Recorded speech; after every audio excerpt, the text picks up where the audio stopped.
Tips and advice for examination. In general কী ঘটনা ঘটে students after a hard day in exam hall, মানে দেখা যায় খুব কঠিন যদি পরীক্ষা হয় তাহলে সবাই শুয়ে পড়ে, এরকম। আসলে এরকম না, মনে রাখতে হবে যে যেরকমই কোশ্চেন হোক 60 স্টুডেন্ট আমাদের জন্যে, তাহলে স্কেল কিন্তু সেম। এমন নয় যে এক রোলের জন্য কোশ্চেন এক, রোল নাম্বার 2 এর জন্য কোশ্চেন আর এক, এরকম তো না। সুতরাং স্কেল সেম। মনে রাখতে হবে যে কঠিন কোশ্চেন আমার জন্য হলেও অন্যের জন্যও কঠিন, সুতরাং ডিফেন্স করবো সবাই সেমভাবে। এবং মনে রাখবো যে যেরকম কোশ্চেন আসুক আমি অ্যান্সার দেবো, এরকম ক্রাইটেরিয়া নিয়ে বা এরকম মন মানসিকতা নিবা, তাহলে এই যত কঠিন কোশ্চেন হোক শুয়ে পড়া লাগবে না, এটা মনে থাকে যেন। দেখো আমরা এক্সামিনেশন কেন নিই? এক্সামিনেশন একটা পার্ট অফ লার্নিং প্রসেস। প্রত্যেকটা জায়গায় অ্যাসেসমেন্ট ছাড়া কোনো কিছু নাই। উইদাউট অ্যাসেসমেন্ট কোনো কিছু, মানে তুমি যে পৃথিবীতে আসছো এটাও একটা অ্যাসেসমেন্ট। এখানে ভালো কাজ করে গেলে পরবর্তী প্রজন্মে তোমার তার বেনিফিট পাবা, আর যদি খারাপ কাজ করে দাও তার বেনিফিটও পাবা, তাহলে এটাও একটা examination. The assessment has already started continuous assessment. বিশেষ করে আগের দিনে যা ছিল এখন তার থেকে ডিফারেন্ট। তোমরা স্কুল কলেজে যেভাবে অ্যাসেসমেন্ট করে আসছো এখানে কিন্তু আলাদা। আমি বলে দিচ্ছি যে প্রত্যেকটা স্টেপই এখানে অ্যাসেসমেন্ট। তুমি ক্লাস করতেছো সেটাও অ্যাসেসমেন্ট। ক্লাস পার্সেন্টেজ 60 এর নিচে গেলে তুমি এক্সাম দিতে পারবা না। ইভেন ক্লাসে যারা বেশি অ্যাটেন্ড থাকে এইখানে খুব, আমি মনে করি এখানে ফেল করা কঠিন, পাস মানে ফেল করা কঠিন, পাস করা খুবই সহজ। কোনো স্টুডেন্ট যদি খুব ভালোভাবে ক্লাস করে তাহলে শুধুমাত্র পরীক্ষার আগের দিন পরে সে 3 এর উপরে সিজিপিএ হবে এবং পাস করে যাবে খুব ভালোভাবে, একটা তো ব্যাকলগ খাবে না, গ্যারান্টেড। কিন্তু ক্লাসটা মনোযোগ দিয়ে করতে হবে। এখন ক্লাসে বসে তুমি যদি এখানে ক্লাস করতেছো তোমার মন হচ্ছে খুলনায়, তাইলে তো হবে না। এখন দেখো আরেকটা হচ্ছে তুমি যে চিন্তা ভাবনাগুলো করো তার সাথে কোরিলেশন রাখার জন্য এক্সামিনেশন। আর সব থেকে ইম্পর্টেন্ট যেটা, help you to think under pressure. মানে বাংলাদেশ চিন্তা ভাবনা হচ্ছে এরকম, এটা আমারও। আমাকে কালকে রাত্রের মধ্যে একটা রিপোর্ট জমা দিতে হবে, আমি এখনও লিখতে বসি না, মানে অল্প কিছু কাজ করছি, মানে ডেট না আসা পর্যন্ত আমরা ঠেকায় না পড়লে শিখি না, এরকম। আরেকটা জিনিস, প্রয়োজনীয়তায় উদ্ভাবনের জনক। যদি তোমাকে এই রুমের মধ্যে এখন আটকায় রাখে কেউ, মানে সব তোমার বন্ধুরা চলে গেছে রুম আটকায়, তাহলে দেখা যাচ্ছে তুমি এমন কোনো ওয়ে চিন্তা করবা যেটা আগে আটকায় না রাখলে চিন্তাই করতে না। সুতরাং এক্সামিনেশন না নিলে তুমি কিছুই শিখবা না। আমরা যতই ক্লাস নিই, যতই প্রেশার দিই, এক্সাম না নিলে কিছুই শিখতে পারবে না স্টুডেন্ট আলটিমেটলি। যাই হোক, satisfaction of knowing that you have studied. আরেকটা হচ্ছে স্টুডেন্টরা যা শিখে যদি তার আউটপুট দিতে পারে এমনিতে মেন্টাল স্যাটিসফ্যাকশন আসে। আরেকটা হচ্ছে ডিগ্রি ফিউচার ক্যারিয়ার, এটা তো দরকারি। তুমি যদি সাবজেক্ট না কমপ্লিট করতে পারো তাহলে ডিগ্রিও হবে না, ক্যারিয়ারও ভালোভাবে ডেভেলপ করবে না। দেখো এখন এই যে এক্সামে ভালো করার জন্য আমাকে কোথা থেকে কাজ শুরু করতে হবে? Attention at class lecture. আমরা অনেক সময় ক্লাস লেকচার বিষয়ে কেয়ারলেস থাকি। Be careful. ইঞ্জিনিয়ারিং পড়তে হলে তুমি যদি ক্লাস লেকচার ভালোভাবে না শোনো, যেভাবে এখন হতে পারে যে একজন ক্লাস টিচার তার ওয়েটা ডিফারেন্ট, তুমি বুঝতে পারতেছো না, তারপরও চেষ্টা করা যতদূর পারা যায় ক্যাপচার করা। কারণ আমি প্রথমেই বলছি এর উপরে তোমাকে ক্যারিয়ার ডেভেলপ করতে হবে, প্লাস তোমার পরবর্তী যে ফিউচার লাইফ সেটা চলবে এর উপর দিয়ে। আর বেসিক যে জিনিসগুলা সেগুলো ক্লাস থেকে শেখা যায়, এগুলো বই পড়ে তুমি কিছুই বুঝতে পারবে না। সুতরাং ক্লাসের উপরে বিশেষ করে যে কম্পিটিটিভ এক্সামগুলো হয়, অনেক সময় ভাইবা বোর্ডে যেগুলো জিজ্ঞেস করা হয় সেগুলো তুমি বইয়ে পড়ে সারাদিন পড়েও শিখতে পারবে না, মুখস্থ করে কিচ্ছু বলতে মানে বোঝাইতে পারবে না। সুতরাং ক্লাসে অ্যাটেন্টিভ হতে হবে। তাহলে অনেক সময় আমরা কিছু টিপিক্যাল কোশ্চেন থাকি, কোশ্চেনের প্যাটার্ন হচ্ছে 70% কোশ্চেন কমন থাকবে, 20% কোশ্চেন মিড লেভেল স্টুডেন্টরা পারবে, আর 10% কোশ্চেন মানে খুবই ভালো যারা তারা পারবে। যারা শুধুমাত্র ক্লাসে অ্যাটেন্টিভ, মানে কিছু ঘুরানো কোশ্চেন থাকবে, এটাই থাকবেই, তুমি অ্যাভয়েড করতে পারবে না কোনোভাবে। কিছু কিছু স্টুডেন্টের কাছে মনে হবে কই এটা তো মনে হয় সিলেবাসের মধ্যে থেকে আসেনি বা আমাদের পড়ানোই হয়নি, এরকমও হবে যারা ক্লাস ভালোভাবে করে না। সুতরাং তুমি ক্লাস করলে সেই কোশ্চেনে অ্যান্সার দিতে পারবা। যেরকম আমরা একটু আগে প্লেন টেবিল সার্ভেতে বললাম, আমি যদি এরকম কোশ্চেন থ্রু করি যে প্লেন টেবিল সার্ভের যে প্রসিডিউর সেটা লেখো, সরাসরি বইয়ে নেই, কিন্তু আমার ক্লাস যারা করছে তারা মনে করতে পারবে যে প্রসিডিউরটা কী ছিল। আরেকটা একটু আগে একটা চেঞ্জ বলে দিলাম একটা প্রবলেমের জন্য, ওই চেঞ্জটাই দেখা যাচ্ছে দিয়ে দেবো, তখন আর অনেকের মাথায় আসবে না। যে চেঞ্জগুলো ক্লাসে বলে দিই, এটা তো ক্লাস যে করেনি সে হয়তো তোমার ক্লাস নোট ফটোকপি করতে পারবে, কিন্তু ওই চেঞ্জগুলো তার মাথায় আর আসবে না। চেঞ্জগুলো আসবে তাদের যারা ক্লাস ভালোভাবে করছে। সুতরাং এনজয় করতে হবে। আরেকটা জিনিস, তুমি যখন পার্ট বাই পার্ট, ধরো তুমি গান শুনতেছো, খুব ভালোভাবে এনজয় করতেছো, তারপরে তোমার মনের মধ্যে নিচ্ছ, দেখবে যে টাইমটা কীভাবে যাচ্ছে বুঝতেই পারতেছো না। ক্লাসের প্রতিটা স্টেপ তুমি যদি বুঝে বুঝে যাও তাহলে তোমার কাছে খুব এনজয়েবল হবে, কারো ঘুম আসবে না, শিওর। ধরো ঘুমাও না, তাও ঘুম আসবে না, ক্লাসে আসলে ঘুমটা ভেঙে যাবে যদি তুমি এনজয় করতে পারো। এনজয় মানে কি, তুমি ধরো একজন পড়াচ্ছে, তুমি বুঝে যাচ্ছ, তাহলে তোমার কাছে এনজয়েবল হবে। কথাটা যেন মাথায় থাকে যে তুমি বুঝে যাবে স্টেপ। তাহলে এখন দেখা যাচ্ছে একটু পরে প্রথম 5 লাইন বুঝলে, তারপরে মাথার উপর দিয়ে গেল, তাহলে তোমার কাছে বোরিং লাগবে, 50 মিনিট তো যাচ্ছে না। আর যারা বুঝে যাবে দেখবা যে তাদের কাছে মনে হয়, বিশেষ করে যারা বোঝাবে তাদের কাছে এরকম মনে হয়, আমরা পড়াই তো আমাদের কাছে মনে হয় যে 50 মিনিট তো খুবই কম সময়, কারণ প্রত্যেকটা স্টেপ আমাকে কমপ্লিট করে করে যেতে হয়। এরকম যদি হয় যে তুমিও ওর সাথে প্যারালাল যাচ্ছ, তাহলে তোমার কাছে এনজয়েবল মনে হবে, গান শোনার মতোই। আরেকটা হচ্ছে সাথে সাথে ক্লাস যদি তুমি ভালো করে করো, আমি প্রথমেই বলছি যে এইখানে যে অ্যাসেসমেন্টটা শুরু হয়েছে সেটা ক্লাস থেকে শুরু, প্রত্যেকটা স্টেপে অ্যাসেসমেন্ট, স্পট টেস্টগুলো তুমি ক্লাস ভালো করলে শুধুমাত্র তোমার স্পট টেস্ট ভালো হবে বা অ্যাসাইনমেন্ট তুমি ভালোভাবে দিতে পারবে। আরেকটা হচ্ছে ক্লাস টেস্ট। ক্লাস টেস্টের জন্য ক্লাস ভালোভাবে যারা করবে, সব ডিপেন্ড করবে ক্লাস ভালো যারা ক্লাস ভালোভাবে অ্যাটেন্ড করছে তাদের উপর। তারপরও ধরো তুমি ভালোভাবে ক্লাস অ্যাটেন্ড করো নাই, তাহলে তোমাকে আগে থেকে প্রিপারেশন নিতে হবে। আর অবশ্যই আগের দিন রাত্রে পড়াশোনা শুরু করতে হবে, সকালের দিকে পড়লে পরে কিছুই হবে না। মানে প্রেশারের মধ্যে দেখো আরও বেশি প্রেশার আসে। যারা দেখা যাচ্ছে যে 2-3 দিনে ফাইনাল এক্সামের কথা বলতেছি, শেষের আগে রাত্রে পড়তে বসছে, তখন তোমার উপরে এত প্রেশার আসবে, মনে হবে যে এটা পড়া হয়নি, এটা পড়া হয়নি, মানে কোনোটাই পড়া হয়নি। এবং সেই প্রেশারে আলটিমেটলি একটাও পড়া হবে না। ক্লাস টেস্টও সেম, যদি তুমি আগে রাত্রে পড়তে বসো, অল্প কিছু পড়ে রাখো, সকালে পড়লাম, তাহলে তোমার কাছে প্রেশার কমে যাবে, পরেগুলো এমনিতেই পারবে। আর ক্লাস টেস্টে তো আমরা সিলেবাস কম করে, এইখানে রেজাল্ট ভালো করার অন্যতম মেজর পার্ট হচ্ছে ক্লাস টেস্টে ভালো করা। ক্লাস টেস্টে 60 মার্কস, কেউ যদি 60-তে 60 নিয়ে নেয় এবং ভালো করলে 60 না হোক, 18 করে ধরলে 3-18 54 পাওয়া কারোর পক্ষে অসম্ভব না। আর যে 54 পাবে তার জন্য ক্লাস অ্যাটেন্ডেন্স 30, তাহলে 54-30 কত, 84, 90-তে 84, তার জন্য এম ক্লাস করা খুবই সহজ। কিন্তু ক্লাস টেস্টে খারাপ করে কারো যদি ফাইনাল এক্সামে গিয়ে ভালো করতে হয়, তাহলে ওই যে প্রথমে যে ফিগারটা দেখাইছি তাকে শুয়ে পড়তে হবে, এটার বাস্তবতা। কিন্তু ক্লাস টেস্টে ভালো না করে তুমি ফাইনাল এক্সামে ভালো করতে হবে না, এটা হচ্ছে এক্সেপশনাল, 2-1 করতেও পারে, কিন্তু জেনারেল কেসে এরকম হবে না। একটা হচ্ছে ল্যাব রিপোর্ট। ল্যাব রিপোর্ট লিখতে হবে হচ্ছে অফ টাইমে। ধরো শুক্র শনিবার আছে, বৃহস্পতিবার রাতে তুমি এনজয় করো, সমস্যা নেই, এসে ল্যাব রিপোর্ট লিখে রাখো। মানে ফ্রি টাইম যখন হবে তখনই তুমি ল্যাব রিপোর্ট লিখে রাখবা।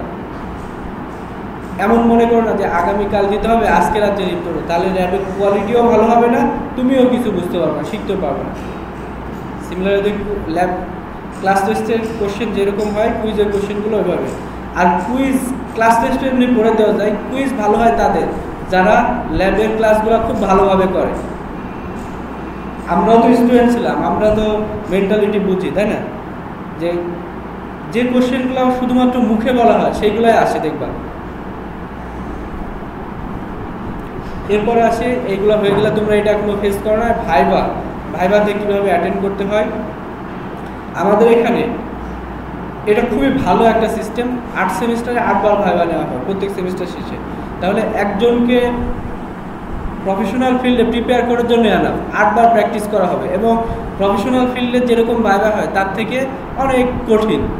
প্রফেশনাল ফিল্ডে খুবই ইজি, তুমি পারো আর না পারো কিচ্ছু বলবে না, কিন্তু আমাদের এখানে অনেক কিছু পানিশমেন্ট আছে, তারপরে যাই হোক সেগুলো আস্তে আস্তে টের পাবা।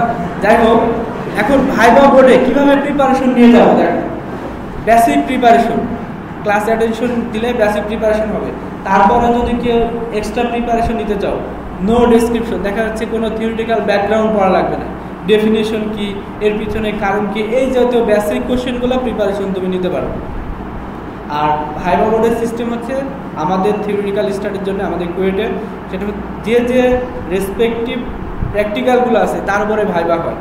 এখন ভাইবাতে কিন্তু অনেক মার্কস, ধরো 5 জন টিচার যদি তোমাকে মার্কিং করে তাহলে 20 মার্ক করে মার্কিং করবে আউট অফ 20-তে। তোমাদের এই সেমিস্টারে কয়টা প্র্যাকটিক্যাল কোর্স আছে? 4টা, তাহলে 4-20 80 মার্কস। এখন অনেকেই মনে করে কি আমি রিপিট পাই নাই তার মানে মার্কস বেশি পাবো, এরকম হয় না। কিন্তু রিপিট পেয়ে তুমি ধরো রিপিটের কোশ্চেনগুলো সলিউশন করে জমা দিয়ে দিলা, তুমি মার্কস বেশি পেতে পারো। আর ধরো একজন তোমাকে 5 দিল, আরেকজন 20, আরেকজন 5, আরেকজন 5, তাহলে কত হলো তোমার? 35কে 4 দ্বারা ভাগ করো। এই অ্যাভারেজ মার্কসটা তুমি প্রত্যেকটা সেশনালে 20% যে ভাইবাতে আছে সবগুলোতে পেয়ে যাবে। 35কে 4 দ্বারা ভাগ করলে 10-এর কম আসে, তার মানে প্রত্যেকটা সেশনালে তুমি 10-এর কম পাবা ভাইবার জন্য। বুঝতে পারছো আমার কথা? এটা হচ্ছে ভাইবা মার্কিংয়ের আমাদের এখানে সিস্টেম। তবে ইন জেনারেল থিং হচ্ছে কেউ যদি প্রপার ওয়েতে অ্যাটেন্ড করে তাহলে সে 60% মার্কস পাবে, 12-13 পাবে। সেই ইন জেনারেল ওয়েটা বলে দেবো আর কি। তাহলে প্রথম শর্ত কি, বেসিক প্রিপারেশন নিতে হবে। ক্লাস ভালোভাবে করলেই তুমি উত্তর দিতে পারবে। আর এমন না ধরো কোশ্চেন করলে কেউ থ্রু করবে, অ্যাটাক করবে, এরকম না। গড় করে ইংলিশে যেটা ছিল সেটা বলে দিবা, এরকমভাবে বলবা না। তাহলে মনে হবে তুমি মুখস্থ করছো, কোড মুখস্থ করা। তুমি হয় বাংলাতে তোমার মতো করে বোঝায় বলো, অথবা ইংলিশে ভেঙে ভেঙে বলতে হবে। এটা হচ্ছে ভাইবার প্রসিডিউর। তুমি ধরো তোমাকে সার্ভিংয়ের ডেফিনেশন করলাম, তুমি ধরো এম.এ. আজিজের বইয়ে বা আমি যেটা পড়াইছি সেটা সরাসরি বলে দিলাম, তাহলে মানে ভাইবা বোর্ডে যারা থাকবে সে মনেই করবে যে তুমি আন্দাজে গড় করা মুখস্থ বলতেছো, এরকমভাবে বলবো না। হয় বাংলাতে ভেঙে ভেঙে বলবো যে স্যার এটাকে সার্ভেইং বলে, অথবা ইংলিশে ভেঙে ভেঙে বলতে হবে। এমনভাবে ড্রেস আপ করবা যেন তোমাকে মনে হয় বিনম্র, পোলাইট টু সি, দেখে যেন মনে হয় যে না একটা এক্সট্রা প্রিপারেশন নিয়ে আসছে। এখন অনেক সময় আমরা করি যে চুল বড় বড়, আমার কাছে মনে হয় না চুল বড় বড় থাকতে পারে, এখন একটা ফ্যাশনই হয়ে গেছে। পিছনে ঝুঁটি বেঁধে থাকলেও তোমার কাছে পোলাইট মনে হতে পারে। ঠিক আছে, আমার কথা বোঝা গেছে? এমন গেট আপ নেবা বা নিজেকে সেট করবা সেটা যেন মনে হয় যে তুমি পোলাইট এবং এক্সট্রা প্রিপারেশন নিয়ে আসছো। তবে আমার কাছে কমন যেটা মনে হয়, ফর্মাল শু করতে পারো, সাথে ইন করতে পারো, এবং শার্ট এমন একটা শার্ট করতে হবে যেন লাইট কালারের হয়, খুবই ভংচং মার্কের শার্ট না হয়, এরকম হলে। এখন ভাইবা বোর্ডে তোমাকে যে কোশ্চেন করবে সে কি ড্রেসে আছে বা কিভাবে আছে সেটা যেন মাথায় না থাকে, তুমি কিভাবে যাচ্ছ। এবং ঢোকার পরে, রুমে ঢোকার পরে কি কি কথাবার্তা বলতে হবে সেটা নিয়ে আমরা কথাবার্তা বলবো। তাহলে প্রথমে তোমার প্রিপারেশন হবে বেসিক প্রিপারেশন, বেসিক কোশ্চেনের উপরে, তারপরে তোমার গেট আপ হবে পোলাইট। এখন তোমরা চিন্তা করে দেখো কিভাবে নিবা। আরেকটা হচ্ছে ভাইবা ম্যাটেরিয়ালস। আমি অনেক ভাইবা বোর্ডে থাকছি, অনেক সময় ছাত্ররা আমাদের কাছে কোশ্চেন চাই।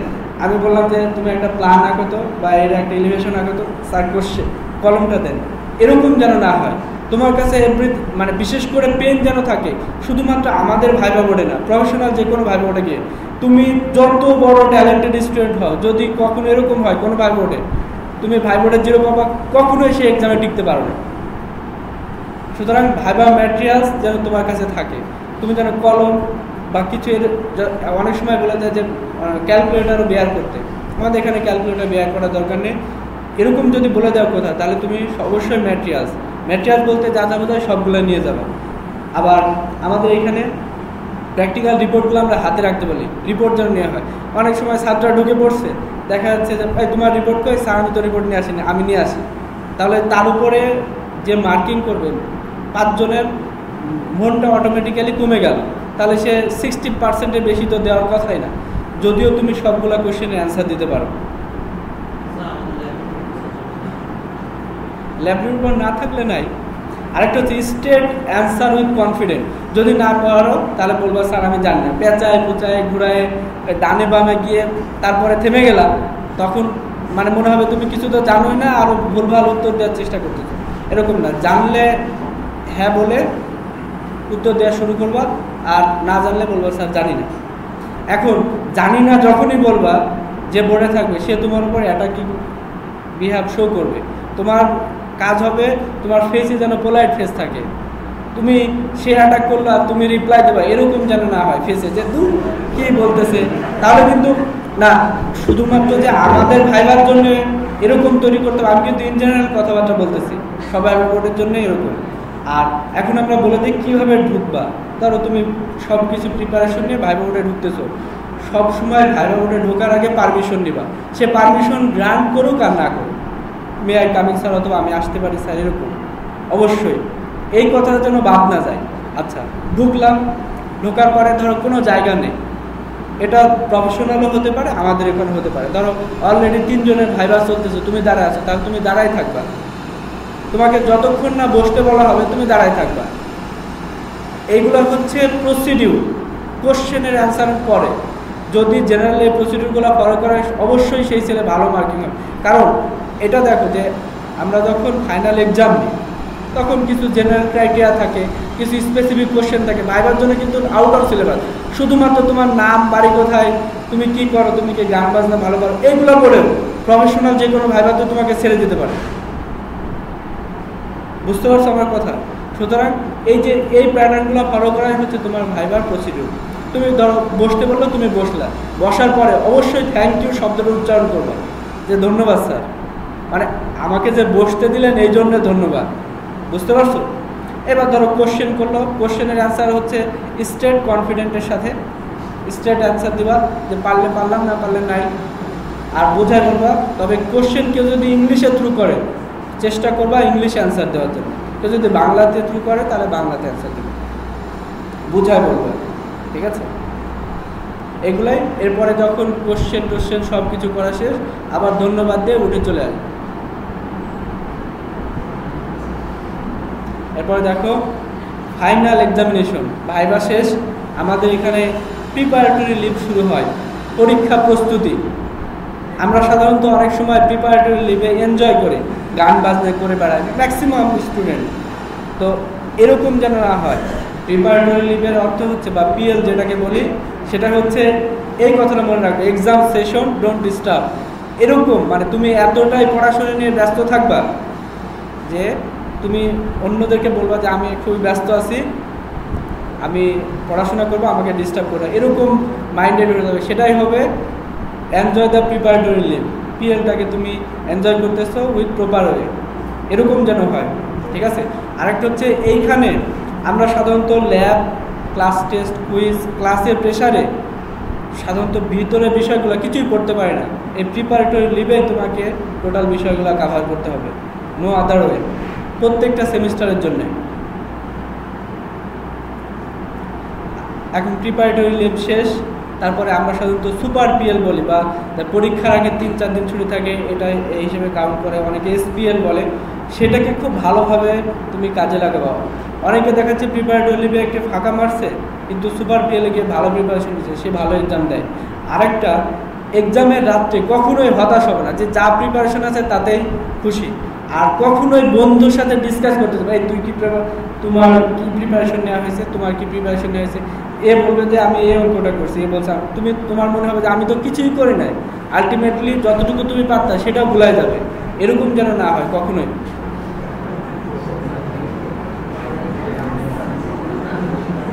আর একটা ইম্পর্টেন্ট প্যারাটা দেখো, প্রিপেয়ার এক্সাম ম্যাটেরিয়ালস। পরীক্ষা রাত্রে কখনোই হতাশ থাকবে। তুমি ধরো আমি সবসময় স্টুডেন্টের ক্যাটাগরি থাকবে, পৃথিবীতে আছে, সব জায়গায় আছে, A class, B class, C class, এরকম থাকবে। তুমি যে লেভেলেরই প্রিপারেশন নাও কখনো ডিসঅ্যাপয়েন্টেড হবে না। তাহলে হবে কি, তুমি যে লেভেলের প্রিপারেশন নিচ্ছ তার থেকে ড্রপ করে যাবা, উপরের দিকে যাওয়ার কোনো সম্ভাবনা নেই। এটা সবসময় মনে রাখবা। এই জন্যই বলা যে এক্সামের আগের রাত এরকম মিলাইতে যাবা না। আরেকটা হচ্ছে, সবসময় তুমি যে কোয়ালিটি স্টুডেন্ট হও, এই ম্যাটেরিয়ালসগুলো প্রিপেয়ার রাখবা always, calculator, pen, pencil, eraser, hand wash. আরেকটা জিনিস আমরা সবসময়, আমি লক্ষ্য করছি যে স্টুডেন্টরা ক্লাসে, মানে যে সময় আমাদের ফাইনাল এক্সাম হয় তখন জিজ্ঞেস করে, স্যার কত মিনিট আছে, আমার কাছে আমি যখন স্টুডেন্ট ছিলাম কখনো জিজ্ঞেস করতাম না। ইভেন প্রত্যেক মার্কসের জন্য কত মার্কসে কত মিনিট, এটা যদি তুমি ক্যালকুলেশন করে না আসো, ধর 5 মার্কসের জন্য কত মিনিট সময় পাবো, তাহলে 5 মার্কের কোনো একটা কোশ্চেন লিখতে আমি কত মিনিট সময় ব্যয় করবো, এর যদি কোনো প্ল্যান না থাকে তাহলে তো তুমি 6 সেটের কোশ্চেনের অ্যান্সারই করতে পারো না। অ্যান্সার তো দূরে থাক, টাচই করতে পারবো না। সুতরাং সবাই যেন হ্যান্ড ওয়াশ থাকে, কখনোই তুমি জিজ্ঞেস করবে না। খাতা দিলেও তুমি দেখে নিবা যে কয়টায় শুরু হইল, আবার খাতা নিয়ে নিবে, তার আগে তুমি দেখে নিতে কয়টা বাজে। প্রত্যেকটা কোশ্চেন লেখা শেষে দেখবা যে আমি 5 মিনিটে লেখার কথা ছিল, আমার কি 6 মিনিট ব্যয় হয়েছে কিনা। যদি 6 মিনিট ব্যয় হয় তাহলে একটা ম্যাথমেটিক্যাল প্রবলেম হোক, কিউরি হোক, কাটছাট করে সেখানে 5 মিনিটে অ্যাডজাস্ট করে নিতে হবে, তাহলে তুমি 6 সেটের অ্যান্সার করতে পারবা। ঠিক আছে, আমি শেষের দিকে দেখাবো আর কি কীভাবে টাইম ক্যালকুলেশনটা আছে। তারপরে অনেক সময় দেখি কি 10 মিনিট পার হয়ে গেছে এক্সাম হলে, ছাত্রদের খোঁজ নেই, এরকম যেন না হয়। তাহলে হবে কি, তুমি এক্সাম শুরু করার আগে প্রেশার নিয়ে নিচ্ছ। 10 মিনিটে কতটুকু প্রিপারেশন নিতে পারবা? আমরা সচরাচর এই ভুলগুলো করি, মানে ধরো 10 মিনিট আছে হল থেকে, তখন বের হচ্ছে, এসে দেখতেছে 5 মিনিট ওভার হয়ে গেছে। আলটিমেটলি তোমার উপরে এক্সাম শুরু হওয়ার আগে একটা প্রেশার তোমার ব্রেনের উপর চলে আসলো, তুমি এক্সাম ভালো দিতে পারবা না। 10 মিনিট পরে আসলে কি হবে, 10 মিনিট তুমি বেশি প্রিপারেশন নিতে পারবে না ওই 10 মিনিটে। সুতরাং ছেড়ে দাও, যে একটা কোশ্চেন বাদ যাক, তুমি বাকি কোশ্চেনগুলো ভালোভাবে অ্যান্সার দিতে পারবা। সবাই 10 মিনিট আগে আসবে, চেষ্টা করবে। আবার এরকম না যে 1 ঘন্টা আগে চলে আসছো, এরকম না, 10 মিনিট আগে আসলে হবে। তারপর দেখো এক্সামের জন্য খুব ভালোভাবে 10 মিনিট আগে এসে, আমাদের এখানে যে সিস্টেম সেটা হচ্ছে 10 মিনিট আগে আসলে আমরা ক্লাসে এন্ট্রি করতে দিই। 15 মিনিট আগে এই রুম খুলে দেওয়া হবে। কন্ট্রোলার রুম থেকে, এক্সাম কন্ট্রোলারের থেকে লোক আসবে, তারা জাস্ট 15 মিনিট আগে রুমটা খুলে দেবে। তুমি এসে বসে পড়লাম। 5 মিনিট আগে না, 10 মিনিট আগে আমরা খাতা দিয়ে দিই। তাহলে খাতার কিছু প্রিপারেশনের বাকি থাকে, আমরা সেগুলো নিয়ে কথা বলবো, কীভাবে প্রিপেয়ার করবো খাতাটা সুন্দরভাবে। খাতা প্রিপারেশন করা হয়ে গেলে এখন তুমি 10 মিনিট আগে আসলে খাতা প্রিপেয়ার করতে পারলা সুন্দরভাবে। আর যে 10 মিনিট পরে আসবে, তাহলে দেখো এক্সাম টাইম থেকে তার 10 মিনিট কাটা যাচ্ছে। বুঝতে পারতেছো কি বলতেছি? এখন 10 মিনিট আগে এসে খাতা সুন্দরভাবে প্রিপেয়ার করলাম, তারপরে আমাদের এখানে 5 মিনিট আগে কোশ্চেন দিয়ে দিব, তুমি যাতে কোশ্চেনটা পড়ার সময় পাও। মানে ইফেক্টিভ 3 আওয়ার্স তুমি লিখতেই পারবা। শুধু 5 মিনিট আগে কোশ্চেন দিলে তুমি কোশ্চেন করে সিলেকশন করে নিতে পারবা যে তুমি কোথা থেকে শুরু করবা। এখন দেখো 10 মিনিট আগে এসে তুমি কিভাবে খাতা প্রিপেয়ার করবা। সচরাচর এই ভুলগুলো হয়। গত সেমিস্টারের 3টা খাতায় আমরা 0 দিতে বাধ্য হয়েছি।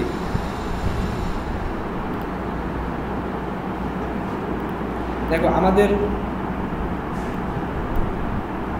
খাতার যে সিনারিও, তোমরা এখন যেহেতু ফাইনাল এক্সাম দেওয়া না,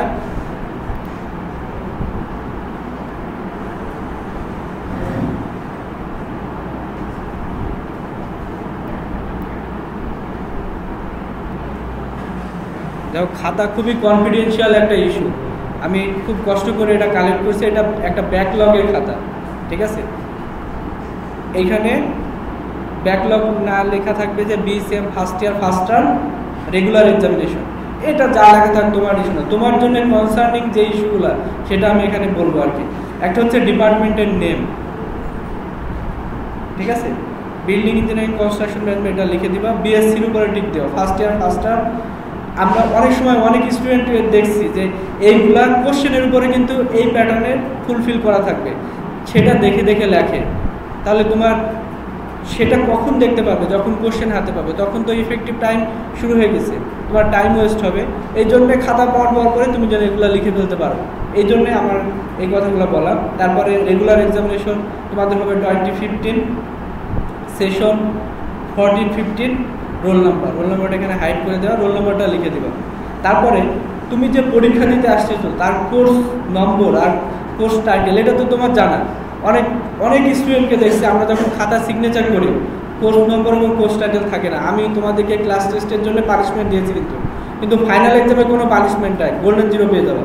কোর্স নম্বর কোর্স টাইটেল নাই, এক্সাম দিয়ে বসে আছে। তার মিনিং কি দাঁড়ায় যে তুমি এই কোর্সের এবং এই কোর্স টাইটেলের আন্ডারে কোনো এক্সামই দাও নাই, যত তোমার রোল নম্বর থাকা যাই থাক।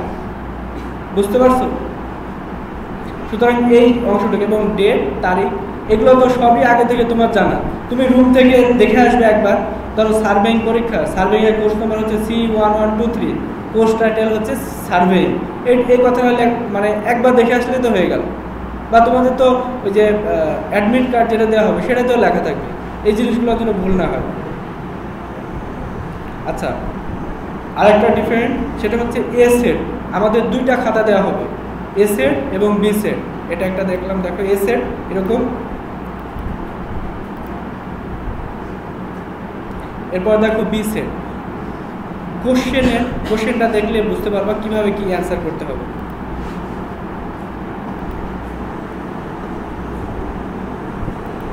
এখন দেখে নি যে কি জেনারেল রুলগুলো আছে আমাদের জন্য। আমি জাস্ট একবার থ্রুলি রিডিং করব, শুধুমাত্র এই রুলগুলো জানি না বিধায় আমরা অনেক সময় ছোটোখাটো ভুল করে থাকি। এর জন্যে 6 মাসের পানিশমেন্ট হতে পারে, 1 সেমিস্টার, অথবা ওই কোশ্চেনটা ওই খাতাটা বাতিল হয়ে যাবে, মিনিমাম শাস্তি তোমার ওই খাতা বাতিল হয়ে যাবে, অথবা ওই সেমিস্টারে যতগুলো কোর্সে রেজিস্ট্রেশন করছো সবগুলো বাতিল হয়ে যাবে। ঠিক আছে, দেখো কি কি কাজ করতে হবে তোমাকে। The candidate are not allowed to put your name or signature on the cover page or in part of the answer script. এটা কিন্তু তোমার এক্সামের যে খাতা থাকবে স্ক্রিপ্ট, তার উপরে এক জায়গায় লেখা আছে। এই যে আমরা এখান থেকে যদি দেখি, এই যে এখানে লেখা আছে, কিন্তু পরীক্ষার হলে গিয়ে তুমি এগুলা পড়বা, সব খাতায় একই লেখা আছে। তাই আমি এই বিষয়টাকে তোমাদের জানাই দিচ্ছি যেন ভুলগুলো না হয়।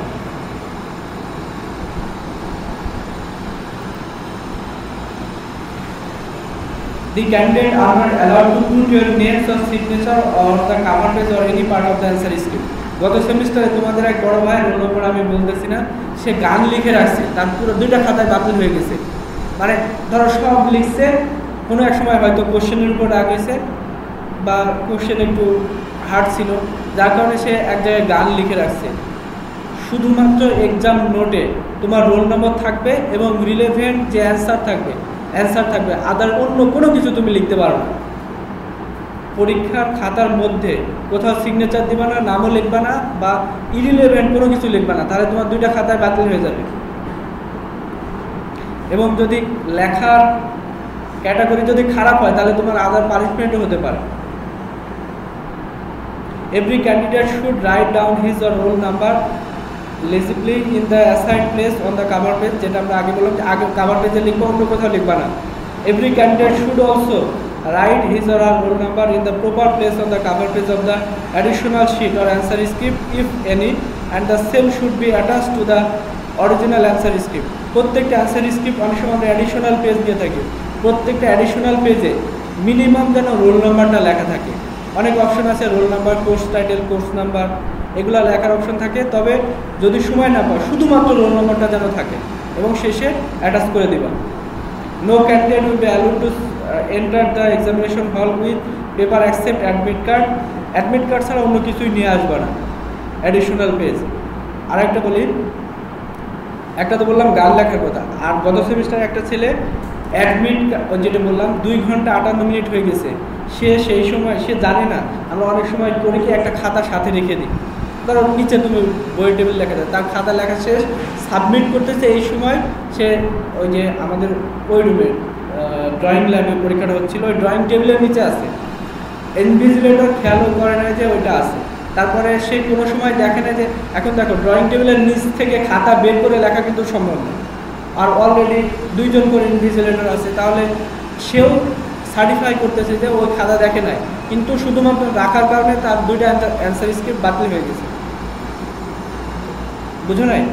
শুধুমাত্র খাতা রাখার কারণে একটা শিট সে সাথে রাখছিল ড্রয়িং টেবিলের নিচে, সে জানে না যে এটা রাখলে কোনো অসুবিধা আছে কিনা, সে ওটা দেখেও নাই। এক্সামের স্ক্রিপ্ট প্রিপারেশন করা শেষ, সাবমিট করতেছে, এই সময় সে জানা গেছে যে তার টেবিলের নিচে ওই শিট ছিল, যার কারণে তার 2টা শিটই সে নিজ হাতে কেটে দিয়ে গেছে। বুঝতে পারতেছো? এটা হচ্ছে তার পানিশমেন্ট। আর যদি তুমি না কাটো তাহলে শৃঙ্খলা কমিটি আছে, কমিটি দিয়ে কি কি পানিশমেন্ট হবে সেটা আমি বলবো এরপরে। 6 মাসের পানিশমেন্ট হতে পারে, 1 সেমিস্টার পানিশমেন্ট হতে পারে, কোর্সগুলো পানিশমেন্ট হতে পারে, বিভিন্ন কিছু। এবং নো মার্সি, তুমি যতই, সেই ছেলে তো কান্নাকারি করতেছে, কারণ আমি নিজ হাতে তার খাতা দেখছি, সে সবগুলো কোশ্চেন ভালোভাবে অ্যান্সার দিচ্ছে। ম্যাথের খাতা ছিল, ম্যাথ কি ফিজিক্সের আর কি, তারপরেও তাকে কাটতে হয়েছে, কিচ্ছু করার নেই। না হলে তার বাকি কোর্সগুলো তো কাটা যাবে। সে বলে স্যার আমি তো এটা জানতাম না। এখন তুমি না জানলে বললে তো হবে না, এখানে তো ইনস্ট্রাকশন লেখা আছে। Any candidate carrying unwanted paper shall be expelled from the examination hall immediately. The candidate will be allowed to use papers supplied by the authority for writing or drafting. আরেকটা জিনিস বলে রাখি, এই যে অ্যাডিশনাল পেজ দিয়ে দিলাম, অনেক সময় আমাদের ধরো আমি সার্ভিংয়ের একটা টেবিল সাপ্লাই দিব তোমাদেরকে, এই টেবিলও আমরা যদি সাপ্লাই দিই তাহলে তুমি কাছে রাখতে পারবা, আদার্স অন্য কিছু কাছে রাখতে পারবা না। ধরো এই যে ফিগার যেটা প্রবলেম দিছি, এই টেবিলের যে ফিগারটা, এটা আমি অ্যাডিশনাল পেজ দিয়ে দেবো কোশ্চেনের সাথে, এটা নিতে পারবা, কিন্তু অন্য কিছু রাখতে পারবা না।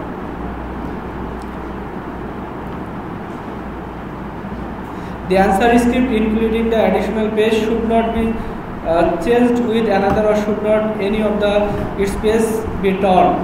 The answer script and additional sheet must be submitted to the invigilator after the examination. এটা তো কমন কথাবার্তা। No candidate will be allowed to enter the examination hall after half an hour of the commencement of the examination, and no candidate will be allowed to leave the examination hall until 1 hour has been elapsed from the distribution of the question paper and before signing the attendance sheet by the student. আধা ঘন্টা পরে তুমি কখনোই exam হলে ঢুকতে পারবে না, তুমি যেই হও। এটা হচ্ছে প্রথম condition.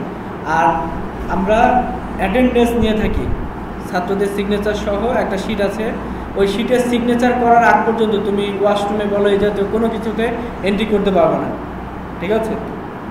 Anything written on the answer script which is not related to the subject shall be treated as offense.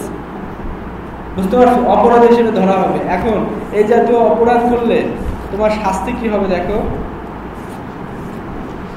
যাই হোক, একটু কি মনে হলেও তোমার 8 সেমিস্টারে কাজে দেবে, তাই একটু কষ্ট করে শুনো। পরীক্ষার অন্য বন্ধুদের সাথে কথা বলবা, রাবার দাও, পেন্সিল দাও, এই জাতীয় কোনো কথা বললে হবে না। এই জাতীয় কথা বললে তোমার প্রথমে সতর্ক করবে ইনভিজিলেটর যারা থাকবে, তারপর হচ্ছে 5 মার্ক কেটে নিতে পারবে, ইনভিজিলেটর রেসপন্সিবিলিটি আছে।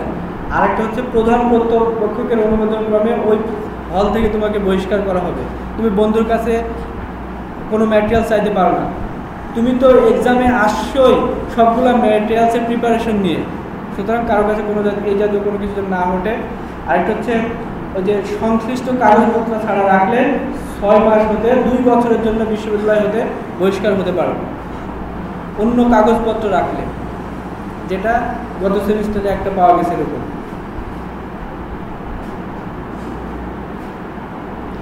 তারপরে কখনোই কোশ্চেন পেপারের উপরে হিসেবিজি ক্যালকুলেশন দেখাবে না। এমন হতে পারে যে আমরা অনেক সময় এই যে লেবেলিংয়ে যে প্রবলেমগুলো আছে, পেন্সিল দিয়ে 1-2 স্টেশন মার্ক করলা, এরকম না হয়, যেন মনে না হয় যে তুমি টোটাল কোশ্চেন পেপারের উপরে ক্যালকুলেশন করতেছো। এরকম হলে 6 হতে প্রথমত পরীক্ষার হল হতে বহিষ্কার, অথবা 6 মাস হতে 2 বছরের মধ্যে বহিষ্কার হতে পারো। বুঝতে পারছো? তারপর টেবিলের উপরে লিখবা না, টেবিল বা অন্য কিছুর উপরে এই ধরনের শাস্তি হবে। আরেকটা জিনিস হয় যেটা আমরা দেখে থাকি, যে ওয়াশরুমে চলে যায় আমাদের ছাত্ররা, গিয়ে সেখান থেকে দেখে আসে। ওয়াশরুমে কিন্তু আমাদের লোকজন থাকবে। এই যে ওয়াশরুমে মানে কি বলে ওটাকে, মনিটরিংয়ে থাকা। গত সেমিস্টারে না, 1st সেমিস্টারে 2টা স্টুডেন্ট এরকম পাওয়া গেছে। পরে সতর্ককরণ, প্রত্যেক শাস্তি দেওয়ার আগে একবার মানে সতর্ক করা হবে, তা যদি না আসেন তাহলে শাস্তি। তো ছাত্রদেরকে নোটিশ দেওয়ার পরে ওই কাজটা সেরে গেছে। অনেক সময় আমরা চোথা পাতি এইগুলো সবাই নিয়ে এসে ওয়াশরুমে রেখে দেয়। আরে ভাই, ওয়াশরুম ছাড়া রাখার জায়গা নাই, তুমি সামনে ইনভিজিলেটরের অনুমতি নিয়ে সামনে রাখো, অথবা আমাদের অফিসে গিয়ে রেখে আসো, অথবা এক্সাম হলের বাইরে রাখো, কেন ওয়াশরুমে রাখতে হবে? এই জাতীয় গেলে এখন ওই শিটের উপর অনেকের রোল নম্বর লেখা থাকলে পানিশমেন্ট খেয়ে যায়, এরকম যেন না হয়। আরেকটা হচ্ছে কোনোভাবে ইনভিজিলেটর যে থাকবে তার সাথে বেয়াদবি করবে না, তাহলে ওই প্রশ্নপত্র বাতিল হয়ে যাবে। তোমাকে কিছুই বলা হবে না, পরে দেখো ওই সাবজেক্টের ব্যাকলগ খেয়ে গেছে, এরকম কিন্তু হয়েছে। বুঝতে পারছো আমার কথা কি?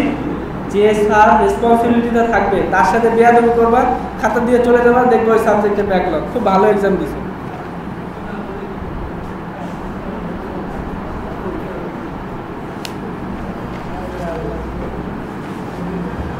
আরেকটা হচ্ছে অ্যাডিশনাল পেজ। অনেক সময় অ্যাডিশনাল পেজ দিয়ে থাকি, তুমি মনে করতেছো আমি এক্সট্রা একটা অ্যাডিশনাল পেজ নিয়ে এসে এই খাতার সাথে জুড়ে দেবো।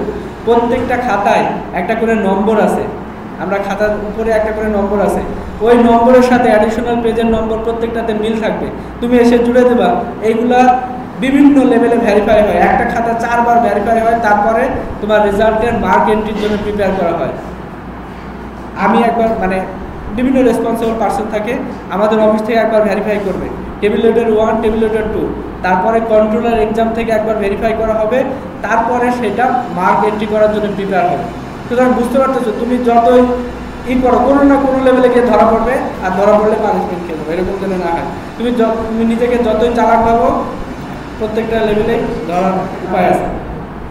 এখন দেখো, এত কিছু প্রিপারেশন নেওয়ার পরে এই মাত্র আমরা কোশ্চেন হাতে পাইছি। After question in hand, read the special instruction. এটা যেন সবসময় মাথায় থাকে। দেখো, এটা একটা সার্ভেইং কোশ্চেন গত বছরের। অনেক সময় এখানে লেখা কিছু ইনস্ট্রাকশন থাকবে, প্রথমে এই কোশ্চেন হাতে পাওয়ার প্রথম কাজ হবে এই ইনস্ট্রাকশনগুলো পড়া। এই যে NB, answer any 3 question from each section in separate script. তার মানে এ সেকশনের কোশ্চেন যে খাতা দেওয়া হবে, দুইটা আলাদা আলাদা খাতা, এ সেকশনের কোশ্চেন এ সেকশনে লিখবা, আর বি সেকশনের কোশ্চেন বি সেকশনে লিখবা।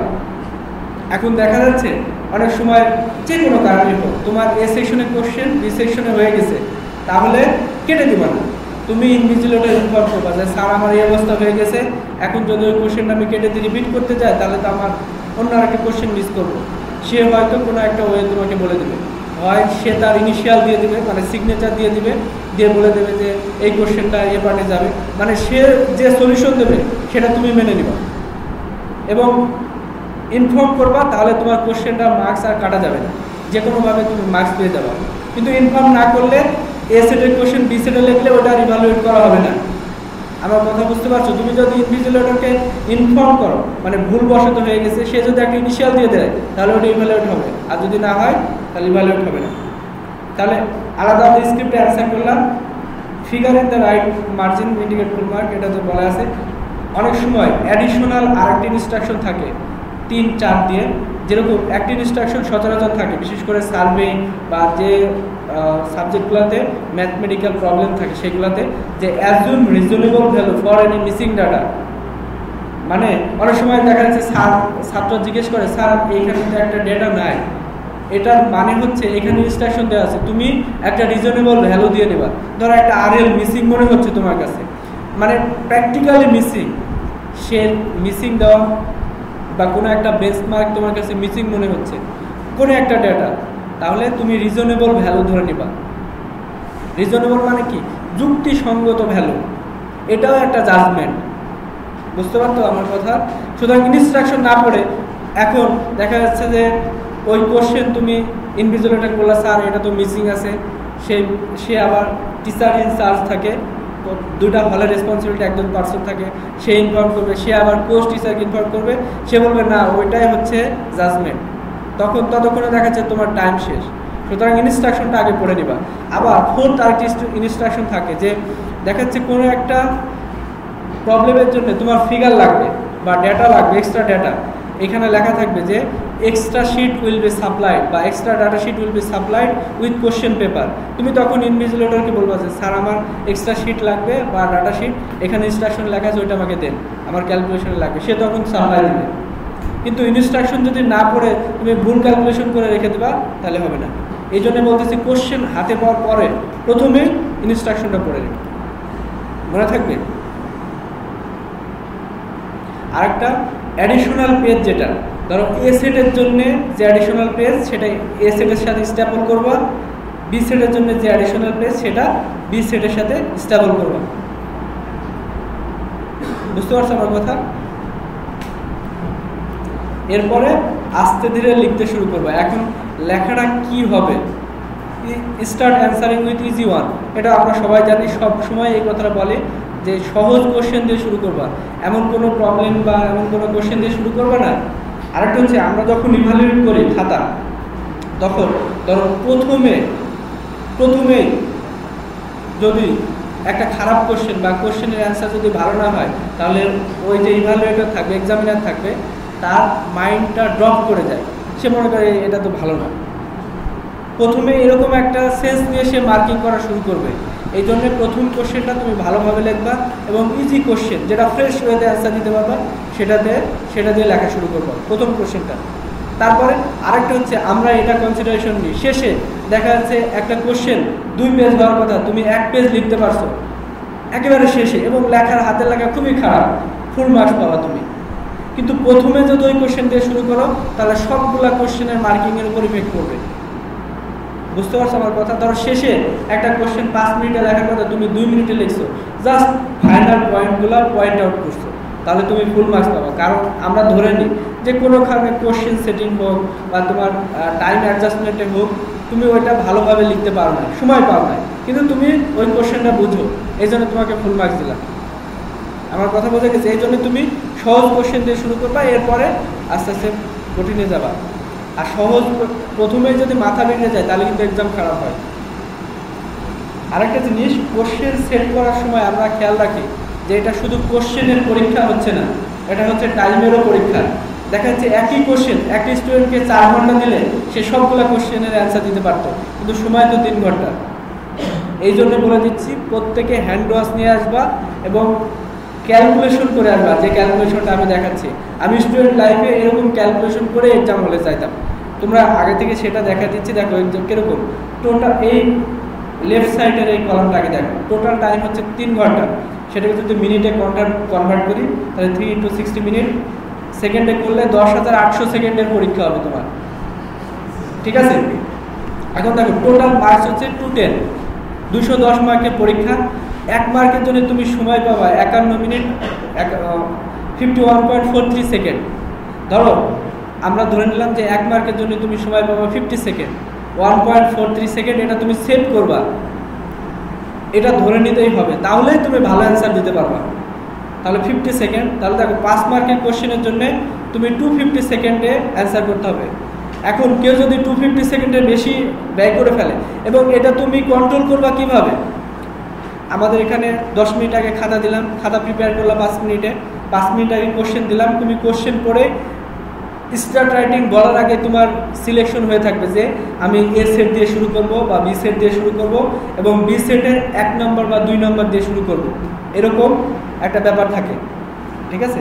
তো সেটা তোমার সিলেকশন হয়ে গেল, তুমি টাইম দেখে অমনি লিখতে শুরু করে দিলা, এবং টাইম মেনটেন করে প্রত্যেকটা কোশ্চেন লেখা শেষে টাইম দেখবা যে 10 মার্কের কোশ্চেন, তাহলে দেখো 5 মার্কের কোশ্চেনে তুমি যদি মিনিট হিসাব করে তাহলে 4.17 মিনিট, এতটুকু সময় পাবা তুমি। ধরো 4 মিনিটের একটু বেশি, এইভাবে কন্ট্রোল করো তুমি যে 4 মিনিটের একটু বেশি। তুমি একটা কোশ্চেন লেখা শেষে দেখবা যে আমি কত সময় ব্যয় করছি, যদি বেশি ব্যয় হয়ে যায় কখনো, এটা হতেই পারে, তাহলে অন্য কোথাও থেকে অ্যাডজাস্ট করে নেবা।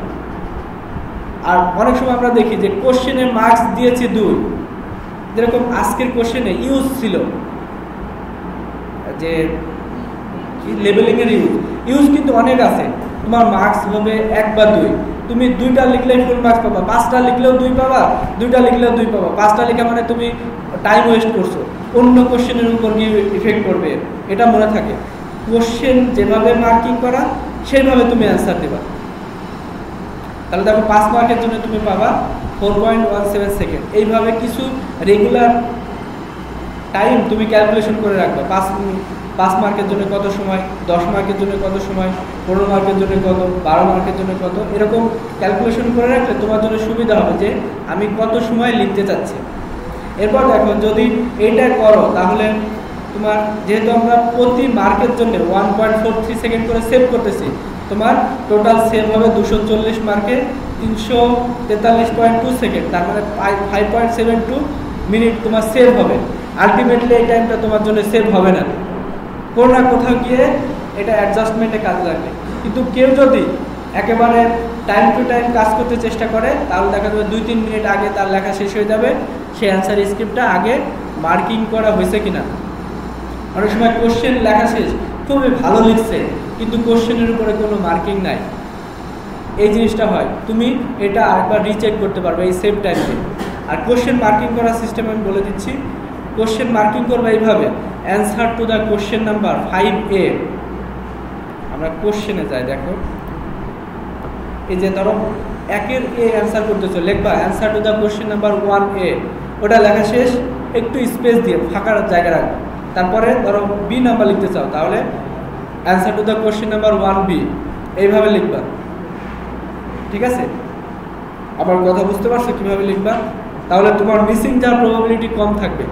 আবার অনেক সময় হয় কি, এই কোশ্চেনের একটা জিনিস এটা রিকমেন্ডেড করা থাকে যে সার্ভেইংয়ের এই ডেফিনেশনটা এটা এক জায়গায় লিখলা আর এর পরের পার্টটা আর এক জায়গায় লিখলা, এরকম অ্যান্সার করলে তুমি শুধুমাত্র প্রথম পার্টটুকুর জন্য মার্কস পাবা। বুঝতে পারছো? Split answering is not recommended, এরকম একটা ইনস্ট্রাকশন থাকে। মানে যদি কোশ্চেনের আলাদা আলাদা পার্ট তুমি অ্যান্সার করো আলাদা আলাদা জায়গায়, তাহলে শুধুমাত্র প্রথম পার্টের জন্য মার্কস পাবা, আদার পার্টসের জন্য মার্কস পাবা না। আরেকটা জিনিস, ধরো 1A অ্যান্সার করলাম, এক পেজ গ্যাপ দিয়ে মনে করলাম যে এটা হচ্ছে 1B এর জন্য রেখে দিলাম, পরে এসে লিখবো, আর লিখলাম না। ইন জেনারেল ধরে নেওয়া হয় ওই যে গ্যাপ দেওয়ার আগ পর্যন্ত যে কয় পেজ আছে সেই কয় পেজের মার্কস পাবা। গ্যাপ দেওয়ার অর্থ তোমার লেখা শেষ, আর পরেগুলো মার্কস পাবো না। এখন এক্সামিনার দয়া করে যদি মার্কস দেয়, আমার কথা বুঝতে পারছি, এরকম কোনো সময় করবে না। আরে ভাই যেটা পারবা সেটা পরের পেজে লিখবা, এখন ফাঁকা রাখার দরকার কি? কখনো এই জিনিসটা করবা না। অনেক টিচার আছে পোলাইট, সে মার্কস দিল, অনেক টিচার এগুলো দেয় না।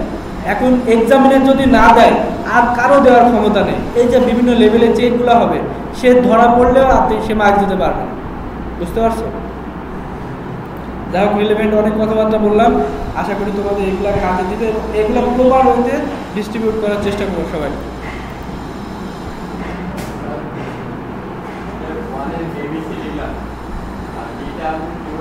হ্যাঁ, ডি তুমি যে কোনো জায়গায় লিখতে পারো, কোনো সমস্যা নেই, কিন্তু ডি কোশ্চেনের একটা পার্ট এক জায়গায় লিখে পরের জায়গায় আবার অন্য আরেকটা পার্ট লিখে, এইভাবে লিখবা না। ঠিক আছে? আবার ধরো ABC লিখছো, 2 পেজ ফাঁকা, তারপরে ডি লিখলা। অথবা দেখা যাচ্ছে একটা কোশ্চেন পুরাই লিখছো, ফাঁকা দিয়ে পরের কোশ্চেন লিখছো, এরকম না। ফাঁকার অর্থ হচ্ছে ওইখান দিয়ে আগের পেজগুলো ইভ্যালুয়েট করা হবে, ওইখানে তোমার লেখা শেষ। না, সেটাতে সমস্যা নেই। আরেকটা হচ্ছে এই কাজটা কখনোই করবে না, দেখা দেখি করা, এটা তো এমনিতেই অফেন্স আর তোমার টাইম ওয়েস্ট।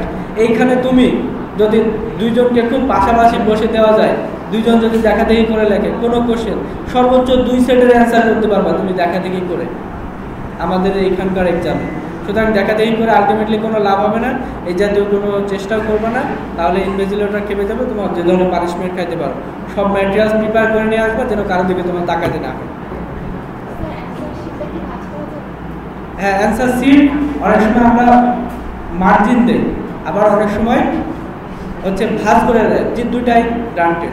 তবে তোমার টাইম সেভ করার জন্য ভাঁজ দেওয়াই ভালো, চারি সাইড দিয়ে ভাঁজ দিয়ে নিবা, তাহলে টাইম ওয়েস্ট কম হবে। আর sometimes we finish the exam at sometimes the exam finishes us, এটা কিন্তু খুব ইম্পর্টেন্ট একটা কথা।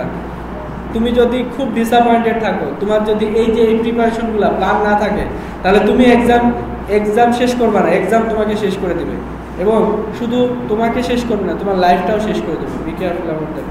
যাই হোক, এত কিছুর পরে আশা করি সবার এক্সাম ভালো হবে। এখানে শেষ করছি। Thank you very much.